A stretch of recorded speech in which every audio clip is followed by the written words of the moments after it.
George. From the point of view of the criminal expert, London has become a singularly uninteresting city. Well, I hardly think you'll find many decent citizens to agree with you. Well, well, well, one must not be selfish.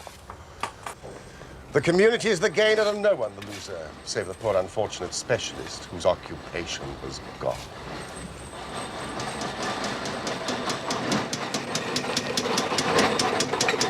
A few months haven't been totally uneventful, surely. There's the case of the papers of ex-President Murillo. And the shocking affair of the Dutch steamship Friesland, which very nearly cost us both our lives. Both of them great success. I'm sorry, Mr. Holmes is not at home. If I fail to see him now, it will be too late. But I'm sorry, I cannot help But you. it is a matter of the utmost urgency. I have already told you, young man, Mr. Holmes! Well, I must see you. I told the young man you weren't here, but he wouldn't listen. Well, I'm sorry, but I'm nearly out of my mind. I am the unhappy John Hector MacFarlane.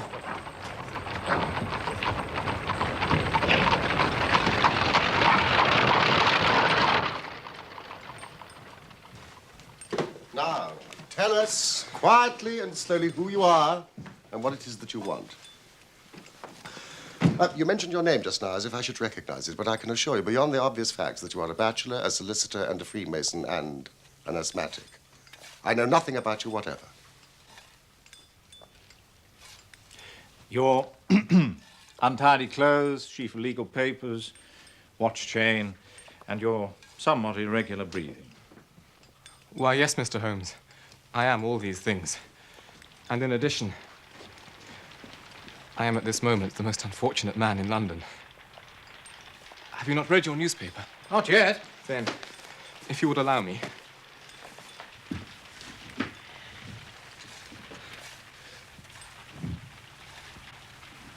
At about 12 o'clock last night, an incident occurred at Lower Norwood which points, it is feared, to a serious crime.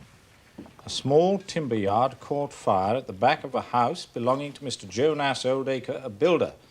Surprise was expressed at Mr. Oldacre's absence, and it became apparent that he had disappeared. An examination of his room revealed a safe which was open, signs of a murderous struggle, and a heavy walking stick with stains of blood upon the handle. All I ask is that you don't abandon me. A man has followed me from London Bridge Station. If they arrest me before I finish my story, make them give me time, so that I may tell you the whole truth. I could go to jail happy if I knew that you were outside working for me. Arrest you? This is really most gratifying. On what charge do you expect to be arrested? Upon the charge of murdering Mr. Jonas Oldacre of Lower Norwood. Dear me.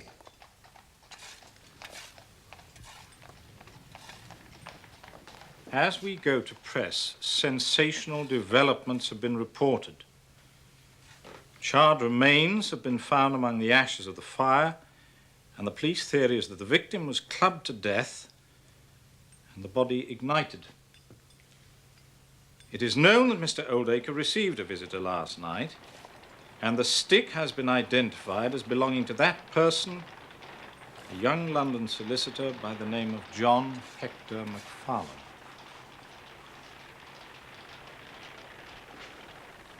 May I ask why you are still at liberty, Mr. MacFarlane? As there seems to be enough evidence to justify your arrest. I live with my mother at Torrington Lodge in Blackheath.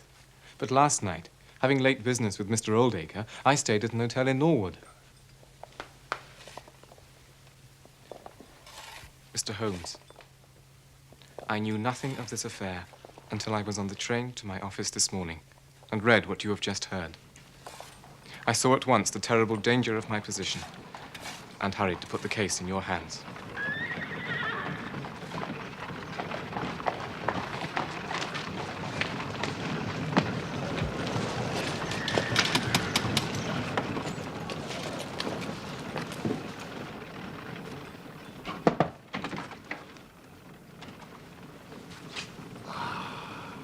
Inspector Lestrade, we have been expecting you. Mr. Holmes, Dr. Watson, Mr. John Hector MacFarlane. Yes. I arrest you for the willful murder of Mr. Jonas Oldacre of Lower Norwood. Oh, no, but just one moment, Lestrade. Half an hour more or less can make little difference to you, and this young gentleman was about to give us an account of this very interesting affair, which might aid us in clearing it up. Well, there'll be no difficulty in clearing it up. Thank you, Mr. Holmes. Nevertheless, I mean, with your permission, I would be much interested in hearing his account. Well, Mr. Holmes, there's no denying that you have been of use to the force once or twice in the past. But I must insist... All I ask is that you should hear and recognize the absolute truth. I'll give you half an hour. Sit down, MacFarlane.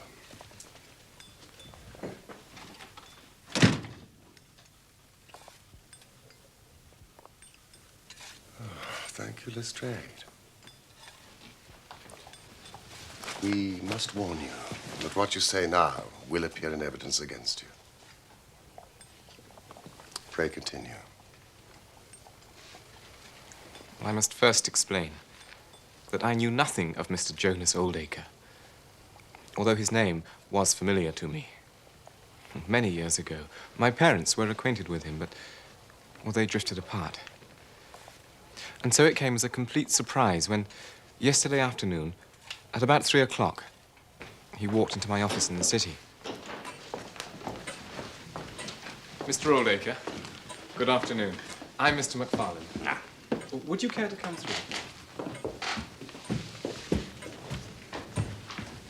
Please, won't you sit down?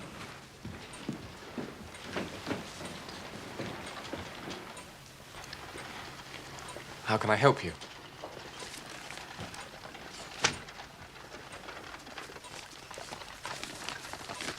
This is a draft of my will. I want you, Mr. MacFarlane, to cast it into proper legal shape. I shall sit here while you do so.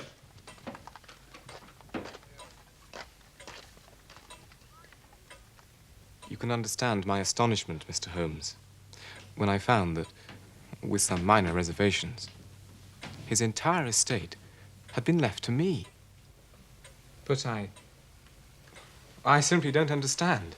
Oh, well, then, let me explain. I'm a bachelor, Mr. McFarlane, with few relatives, and none who deserve my consideration. Well, that may well be so, Let but... me finish. I beg your pardon. For many years now, I have withdrawn from my business. I was a builder, and though I say it myself, an extremely successful one. Successful enough to have gained considerable wealth and thus live out my life in complete, if solitary, comfort.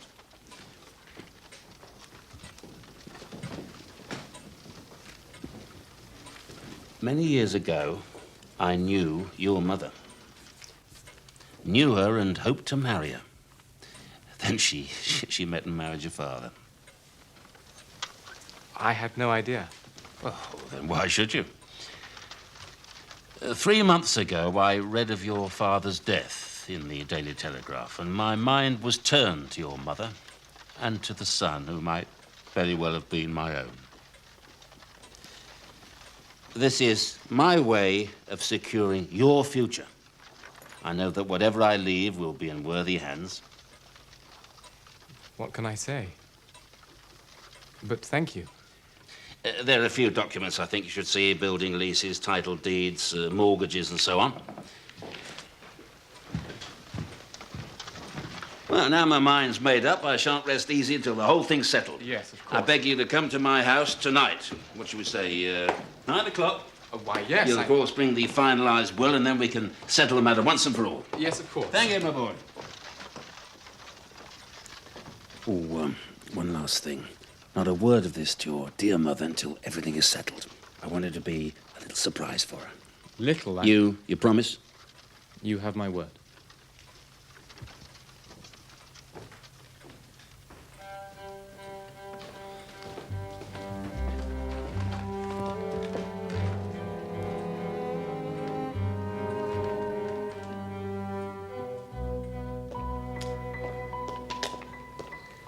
I left in good time for my appointment, but had difficulty in finding the house, so that it was nearly past before I reached it.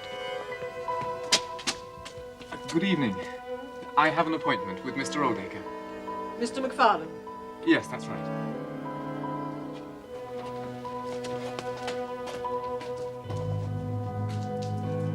It was not the warmest of receptions, and the house itself had a peculiar, unloved feeling.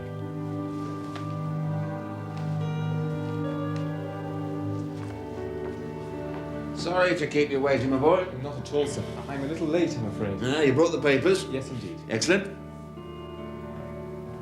The bedroom was on the ground floor, where there was a large safe.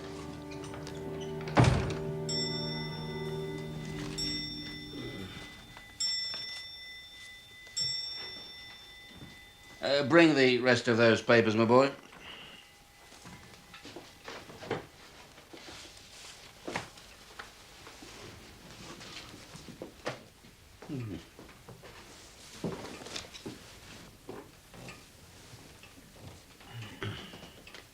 Now, to business.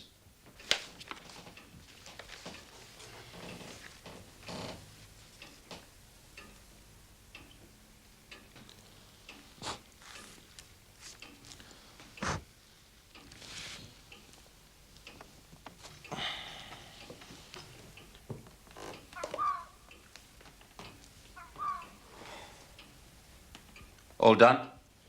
Yes, sir. All done. Just seen the time, my boy. You must get home. Oh, thank you. I had a stick with me. I wonder where she put it. Rather a heavy walking stick. It belonged to my father. Never mind. I'll take good care of it until we meet again. After all, I shall be seeing a great deal of you now, I hope. Indeed you shall, sir. I left him there. The safe was open, and the documents were on his desk. It was too late to go back to Blackheath, and so I spent the night at an hotel in Norwood. I knew nothing more of this horrible affair until this morning.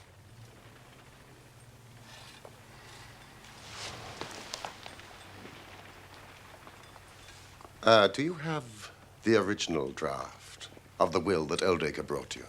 Why, yes, I have it here.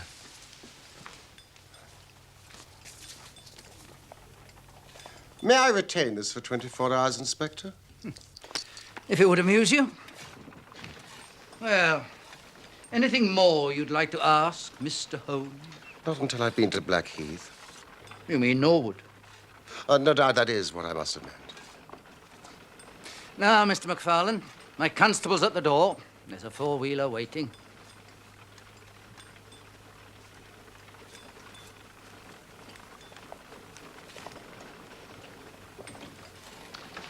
Morning, gentlemen. Morning.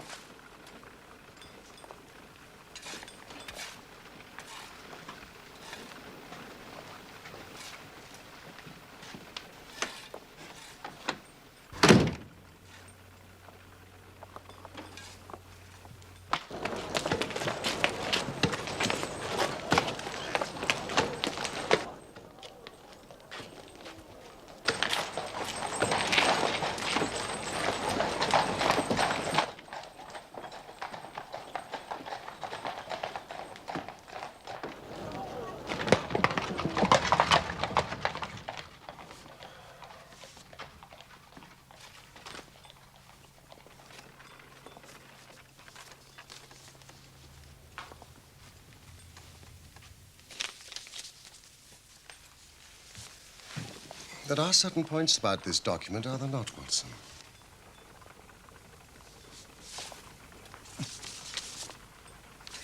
Well, I can read the first two lines, and these in the middle of the second page, and one or two at the end. I mean, they're as clear as print, but the writing in between is very bad, and there are several places where I can't read it at all. What do you make of that? What do you make of it? That it was written on a train. The good writing represents stations, the bad writing movement, and the very bad writing... Passing over the points. A scientific expert would pronounce at once that it was drawn up on a suburban line, since nowhere, save in the immediate vicinity of a great city, could there be so quick a succession of points. Granting that his whole journey was occupied in drawing up the will, then the train must have been an express, stopping only once between Norwood and London Bridge. Yes, but it's curious, is it not, that a man should draw up so important a document in so haphazard a fashion? Yes, it suggests that he thought it was going to be of no practical importance. Well, he drew up his death warrant at the same time.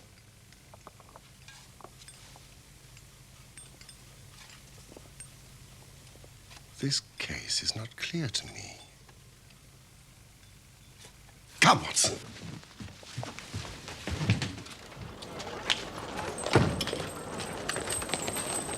Where are we going, Norwood? No! Blackheath! Come!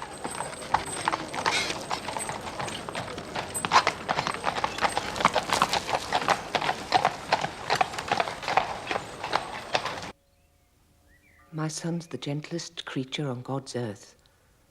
It's inconceivable he could even contemplate such a terrible crime. He didn't even know the man, Mr. Holmes. But you did, Mrs. McFarlane.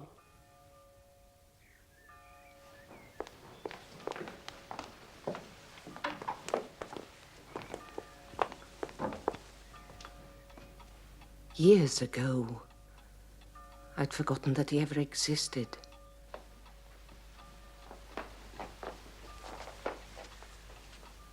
Tried to forget. It's impossible to quite forget a man like Jonas Oldacre. Yes, I knew him well. At one time we were engaged to be married.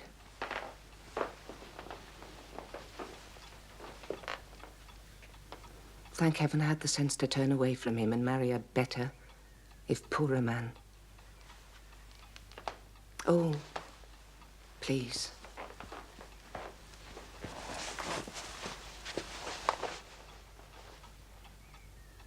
Your husband died recently?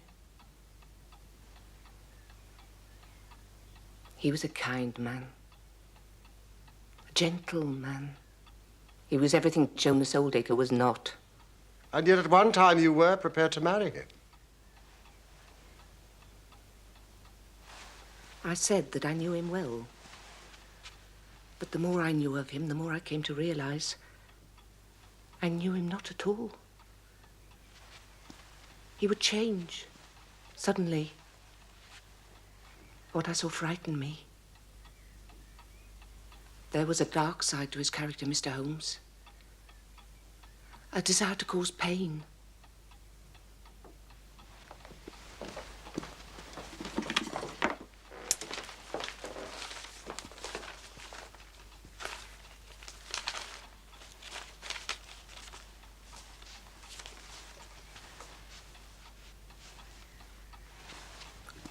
My own photograph.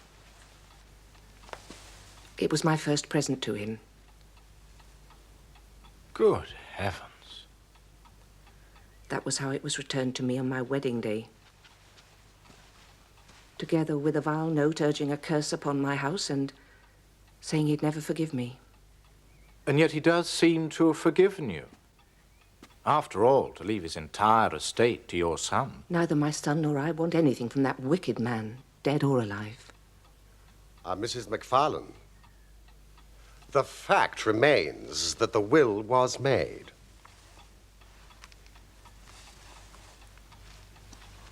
I simply can't understand it. Why? Have you ever spoken of Oldacre to your son? I mean, perhaps told him what you've just told me now? No, never. Never?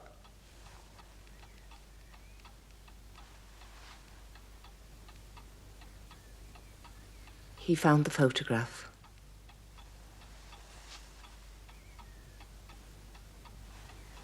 My husband tried to make light of it, but he insisted.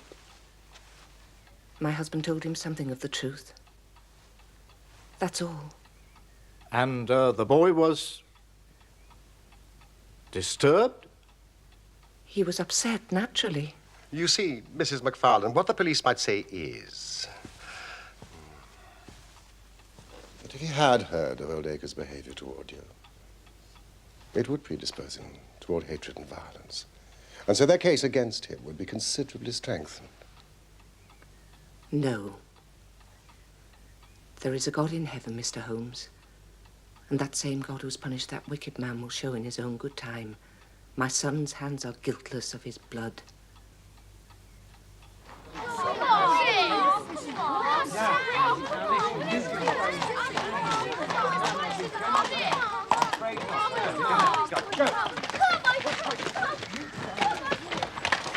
Wait here, please.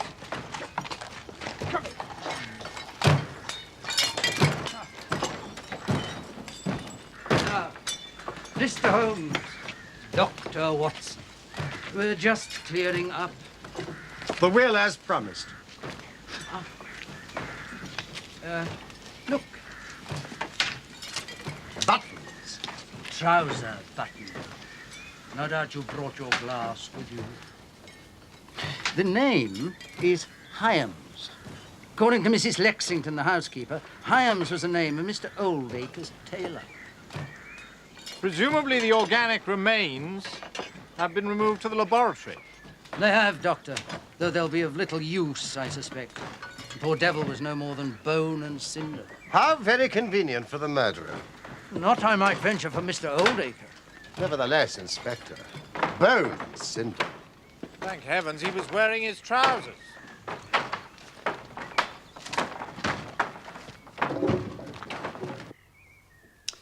The stick belongs to the accused. He's never denied it. He says that he could not find it when he came to leave the house. Says, Mr. Holmes, says. My experts made out footmarks of both men on the carpet.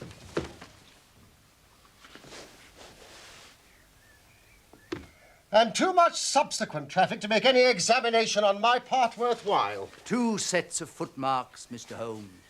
None of any third person. Another trick for your side.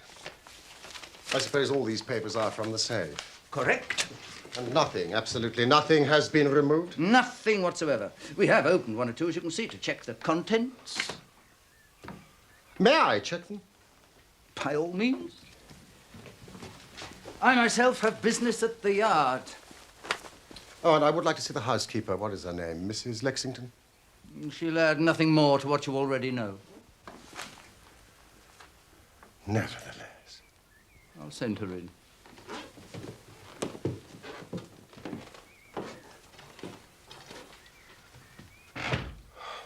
Could it be that for once Lestrade is on the right track? All my instincts are one way and all the facts are the other.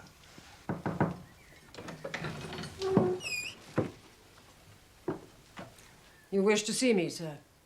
Yes, Mrs. Lexington. This is my friend and colleague, Dr. Watson. Do sit down. I'll stand, if I may.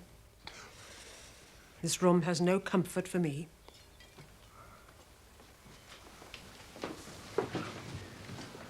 You let young Mr. McFarlane into this house at 9:30? Yes.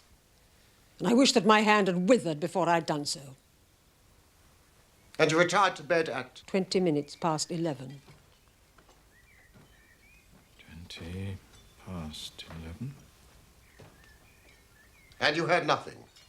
My room is at the far end of the house. I heard nothing until the fire alarm sounded. And it was then, only then, that I realized my poor master had been murdered. Mrs. Lexington, to your knowledge, did your master have any enemies? Every man has his enemies. And a businessman like Mr. Oldacre, more than most, perhaps? He was a well-respected gentleman who kept himself very much to himself. Do you know anything about these papers? I know nothing of Mr. Oldacre's private affairs. The buttons that the police found in the fire. My master had 3 suits made by Mr. Hyams. 2 are still in that wardrobe there, and the 3rd he was wearing that night. Thank you, Mrs. Lexington. You have been most cooperative.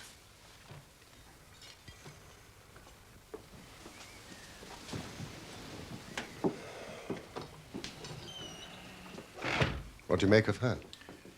Tight as wax, if you ask me.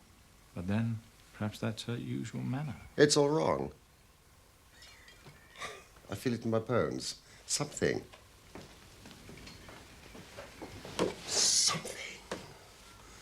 has not come out. And that woman knows it.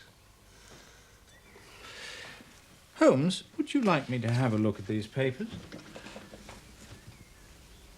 Well, a man's bank account can tell us as much as his diary. Correct. Thank you, Watson.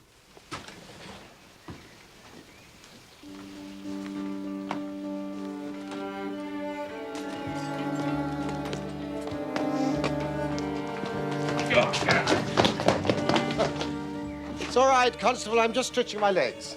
I'll watch them.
Ah, Constable!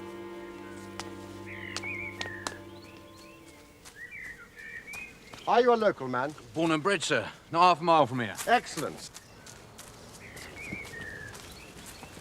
And perhaps you can offer me some local knowledge. I'll do my best, sir. I'll most certainly do my best.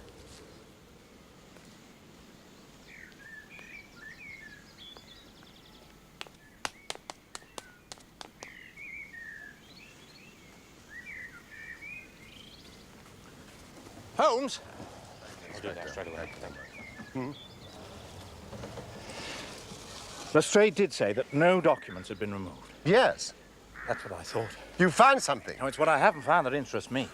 There are certain cross-references to various deeds, valuable deeds, none of which I can find. But one thing is clear. Oldacre was hardly in the affluent circumstances we have been led to believe. His bank account was practically empty, largely because he had made several large payments in the past year to a certain Mr. Cornelius. Young McFarlane would have inherited nothing. This is of interest. Why should a retired builder have such large transactions with a Mr. Cornelius? Well, let's take our cab and see what we can find out from his city bank. You coming? I'll stay here for a while. Norwood Station.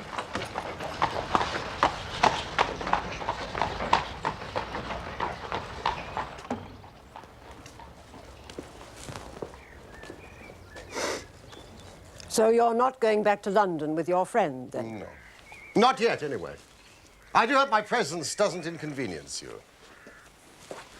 Oh, by the way, I should warn you, I found an undesirable lurking about by the gates. I saw him off... Undesirable? A tramp, Mrs. Lexington, a gentleman of the road. They'll get nothing here. Ah. You don't believe in supporting our less fortunate brethren? I work, so can they. Quite so.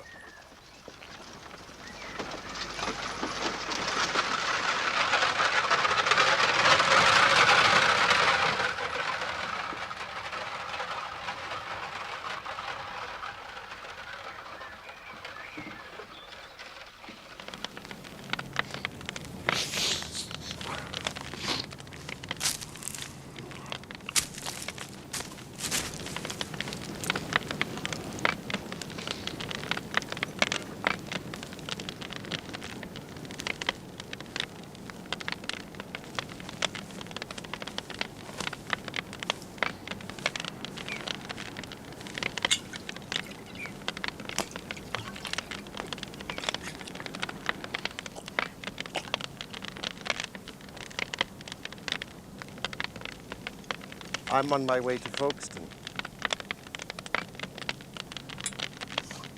I've done enough walking, I have. I'll find a place and I'll stay put. I used to meet a friend of mine here. Oh, you might know him. He's a seafaring man. Aye. I know him. Shared my billet for the last 4 nights, he does. And off he goes, without even a word. You take my tip. Steer clear of him. He's a liar. It didn't strike me as such.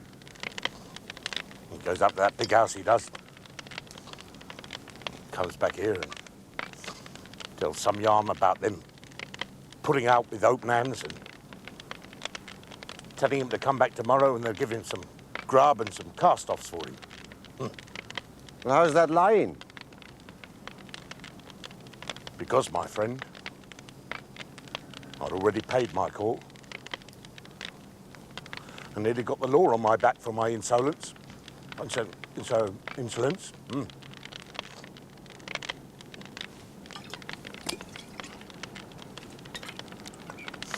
Perhaps he told him a pleasing tale. Are you saying that a drunken sailor has more to offer than a sergeant in the 22nd? No. No. He's a liar. He says, whatever I get, he says, I'll share with you, shipmate, he says.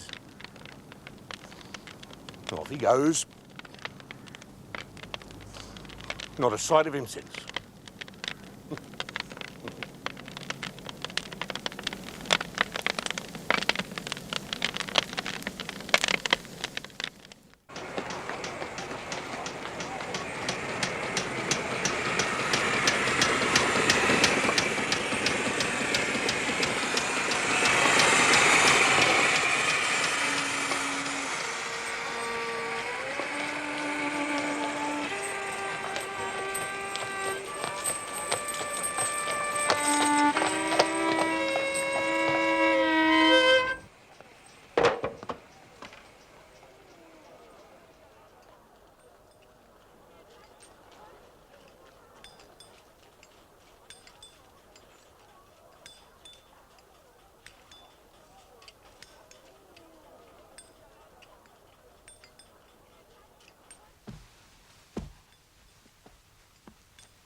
Holmes.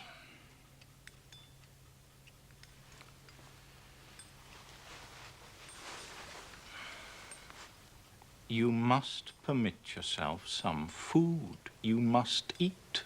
At present, I cannot afford energy and nerve force for digestion. Well, you must if you intend to pursue this case. I fear, my dear fellow, that our case will end ingloriously by Lestrade hanging our client. Which will certainly be a triumph for Scotland Yard. There's a telegram.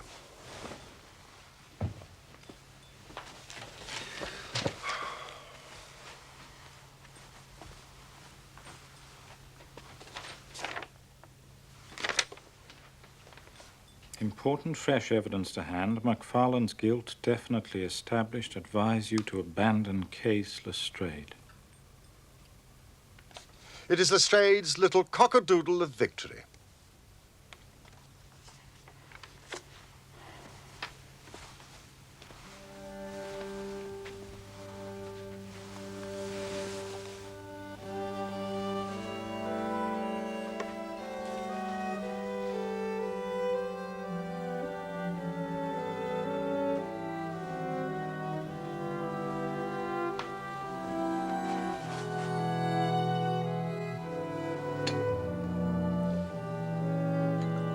Let's have some breakfast.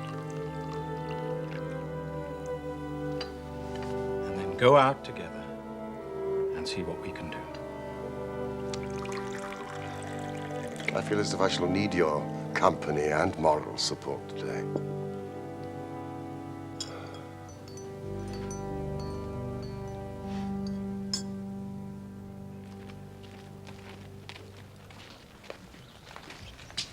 Mr. Holmes, Dr. Watson, I think you will acknowledge that we're just a little in front of you this time. Step this way, if you please, gentlemen, and I'm sure I can convince you that it was John MacFarlane who committed this crime. I don't like being wrong any more than the rest of us do. Still, a man can't always expect to have it his own way, can he, Dr. Watson?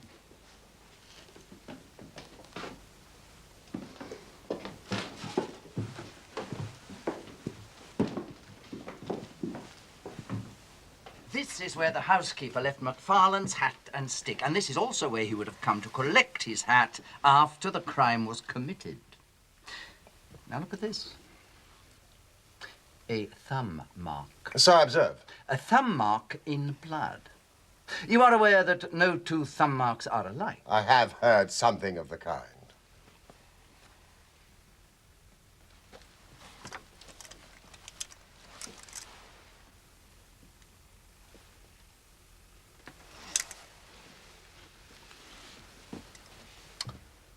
Identical.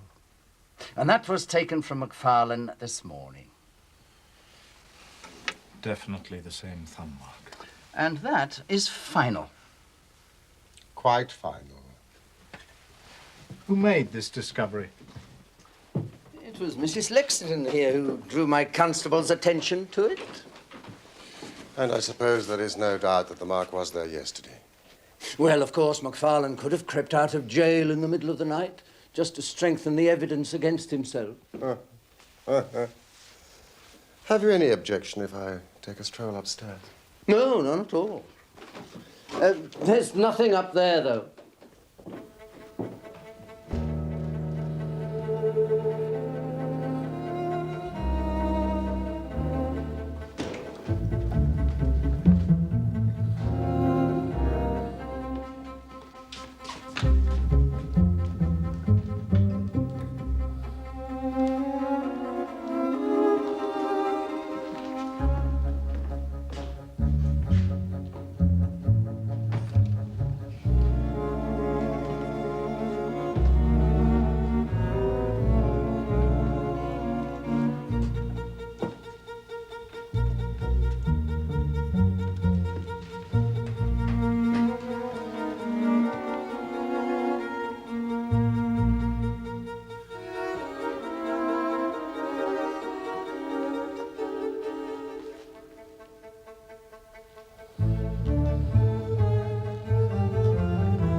Sorry things look so bad, Holmes.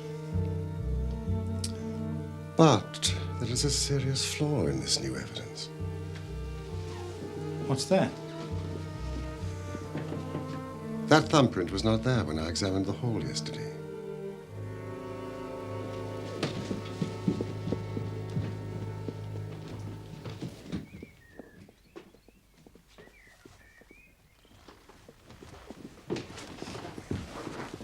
Inspector Lestrade, I cannot help thinking your evidence is incomplete. What do you mean, Mr. Holmes? Only that there is an important witness that you have not yet seen. You can produce this witness, can you? I think I can. Well, then do so. I'll do my best. How many constables have you? 3 within call. Excellent. I assume that they are able-bodied, large men with powerful voices. No doubt that they are, yeah. In the outhouse, there is a quantity of straw. I would like 2 bundles brought in. Straw? And 2 buckets of water. Water? Ask them to bring it to the top landing, will you?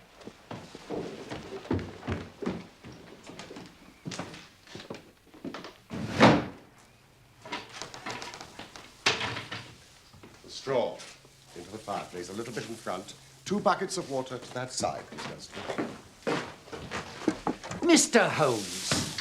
I don't know whether you're playing a game with us, but surely you tell us without all this tomfoolery. I can assure you, Lestrade, I have an excellent reason for everything that I do. Watson, would you put a match to that straw? And Constable, will you sprinkle it with water?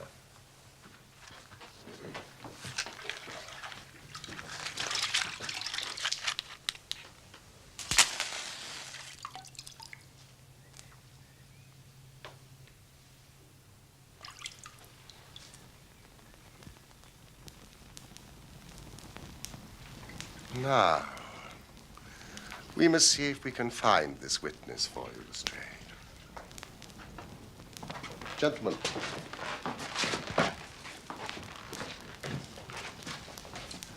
Would you please join me in the call of fire? 1, 2, 3. Fire! Fire! We can do better than that. Full voice and together. Fire!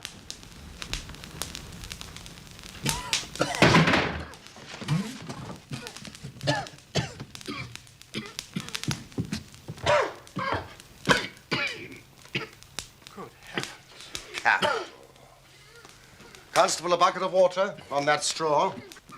Lestrade, allow me to present you with your missing principal witness, Mr. Jonas Oldacre. What's this, then? What have you been doing all this time? I've done no harm. No harm? You've only done your best to get an innocent man hanged. Yes, now, if it wasn't for this gentleman standing here, I'm not sure you wouldn't have succeeded. Take him. Let us see where this rat has been lurking.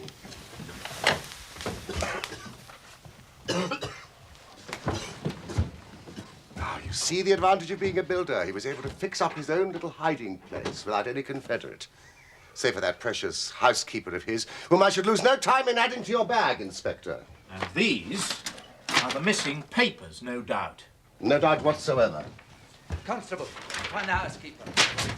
How did you know about that place, Mr. Holmes? When I compared the proportions of this room with those of the room below, I deduced that this fireplace wall was false. Oldacre clearly had a great deal of nerve, but not enough, I fancy, to lie quiet before an alarm of fire.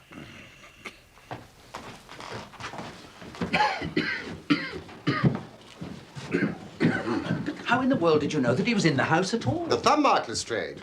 When I examined the hall yesterday, it was clear. Therefore, it must have been put there during the night. But how? After MacFarlane had examined the papers that night, he resealed them.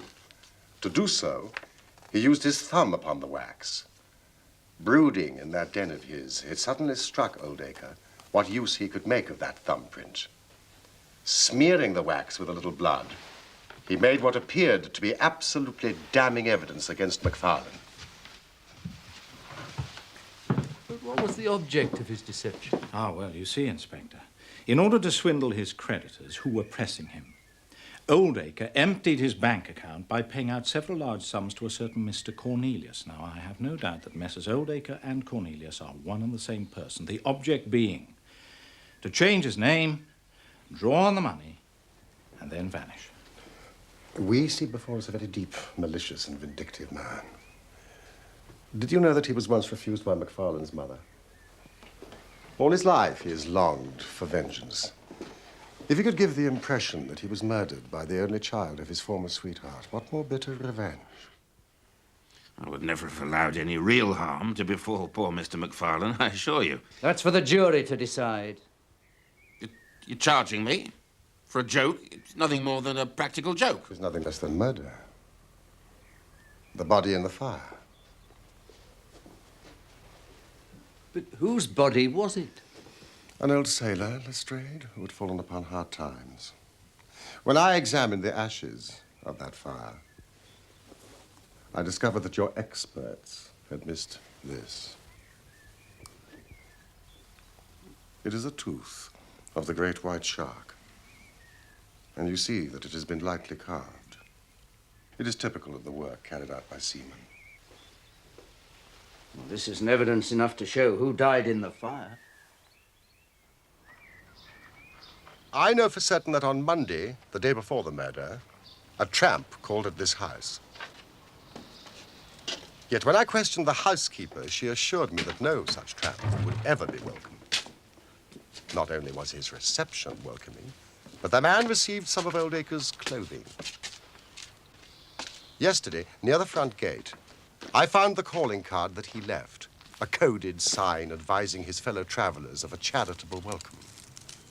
And last night, with the help of your local constable, I talked to one of these fellow travelers, who said that the unfortunate seaman had been asked to call back the following day with the assurance of further hospitality. And so, the next morning, wearing his new clothes, or at least his new trousers, he returned and was never seen again. You've saved an innocent man's life, Mr. Holmes. You've also saved me some embarrassment. Ah, my good chap. You will find that your reputation has been enormously enhanced. Just make a few alterations to that report which you are writing, and they will understand how hard it is to throw dust in the eyes of Inspector Lestrade. You don't want your name to appear? Not at all. His work is its own reward. I'll see you hanged for this. That privilege must surely be mine.